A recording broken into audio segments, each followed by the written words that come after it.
Salut à tous. Alors aujourd'hui nous allons examiner un sujet d'actualité, à savoir la Bible est-elle plus violente que le Coran?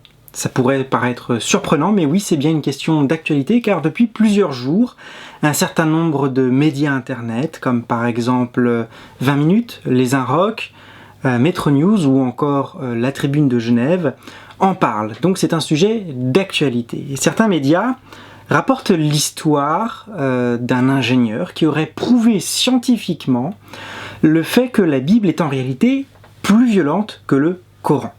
Alors on peut se poser deux questions au moins, à savoir quelle méthode a été utilisée pour tirer cette conclusion, et puis deuxièmement, est-ce que cette méthode est vraiment valable?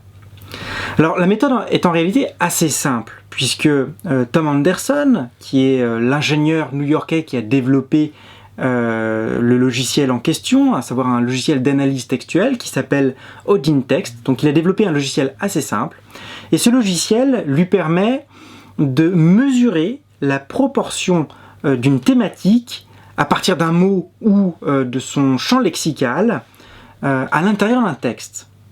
Et Tom Anderson a ainsi fait analyser à la fois l'Ancien Testament, mais aussi le Nouveau Testament et le Coran par son logiciel.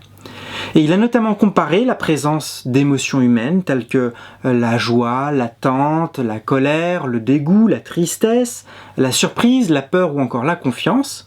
Et le résultat de son analyse, c'est que la Bible parle davantage de la colère, tandis que le Coran, lui, parlerait davantage de la joie. Alors en réalité, lorsqu'on regarde d'un peu plus près les résultats, la conclusion semble erronée ou en tout cas partielle, dans la mesure où la vraie différence semble plutôt se situer ailleurs, à savoir que le Coran parle davantage de la foi et de la peur que la Bible, et les autres émotions, en revanche, sont à peu près à un niveau équivalent, il n'y a pas vraiment de différence notable. Donc, au final, il semblerait que le Coran parle un peu plus que la Bible de la foi et de la peur, mais il n'y a pas d'autres différences réelles. Alors, Tom Anderson est allé un peu plus loin. Il a pris des mots, comme par exemple le mot meurtre et le mot destruction, ainsi que le mot ennemi, afin de comparer ce mot dans les différents textes. Quelle est la présence de ces mots dans les différents textes?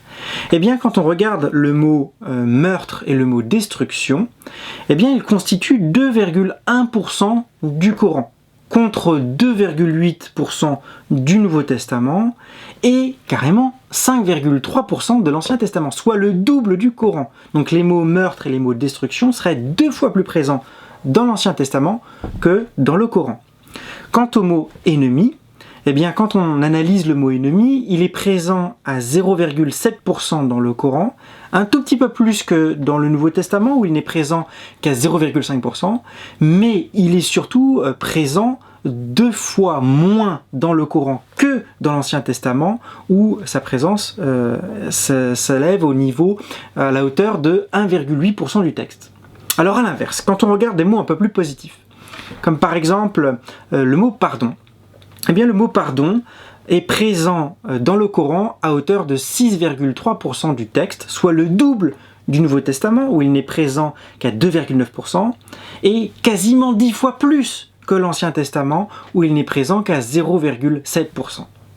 Alors d'après Tom Anderson, son analyse tord carrément le cou à une opinion commune, à savoir que la Bible serait effectivement plus violente que le Coran.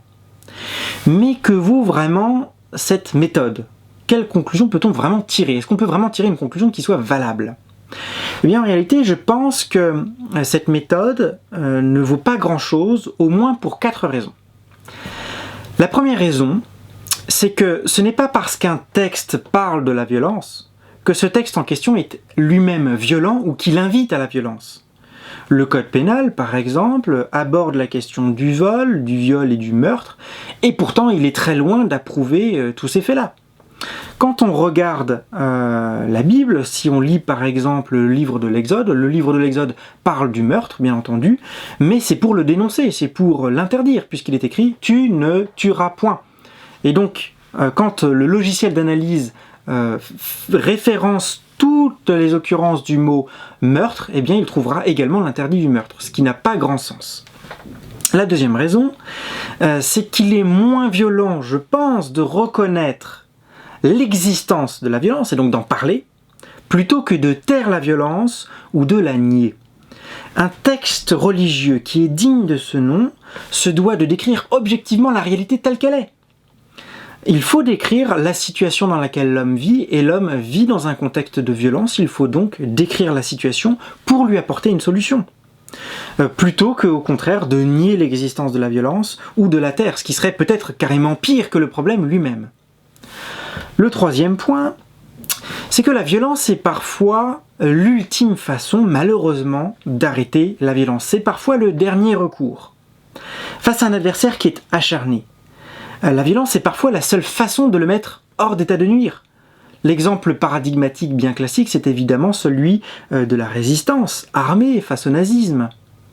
Dans la Bible, Dieu lui-même semble se résigner, alors c'est vrai très difficilement, mais il semble se résigner parfois à accepter cette solution, mais avec difficulté. Et on le voit par exemple dans le livre d'Ézéchiel, au chapitre 33, où il est écrit « Ce que je désire, ce n'est pas que le méchant meure, c'est qu'il change de conduite et qu'il vive. » Mais lorsqu'il n'y a plus d'alternative face à une violence résolue, eh bien il semble parfois que c'est la seule façon de mettre fin à la violence.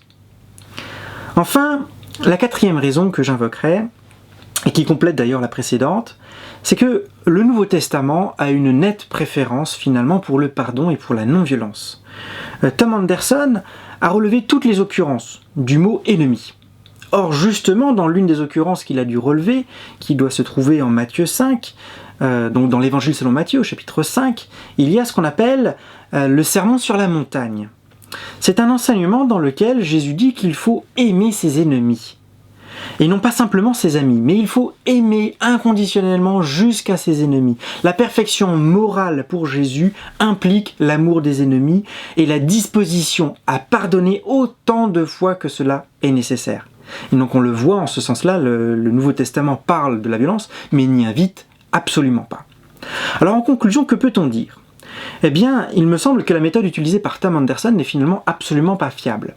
Parce que c'est vrai qu'elle peut établir quels sont les thèmes les plus traités par un texte, mais néanmoins une méthode quantitative ne permet pas de nous dire ce que dit ce texte de ces thèmes. Oui, c'est vrai que la Bible parle de la violence, mais ça ne veut pas dire que la Bible adhère à la violence, bien au contraire. Elle, pour l'essentiel de son texte, la Bible dénonce la violence. Et donc finalement, la seule façon qui soit fiable de s'assurer de cette conclusion et de tenir une opinion fiable sur la question, est-ce que la Bible est violente ou non ? Eh bien c'est tout simplement de lire le texte par soi-même, de voir ce qu'il y est écrit dedans. Une analyse quantitative ne pourra jamais faire ce travail de savoir ce que dit vraiment la Bible de la violence. Alors si vous avez aimé cette vidéo, eh bien n'oubliez pas de vous abonner. Si vous avez des questions relatives à la philosophie et à la religion, vous pouvez la poster dans les commentaires, j'essaierai d'y traiter dans une vidéo ultérieure. Et puis je vous dis à très bientôt.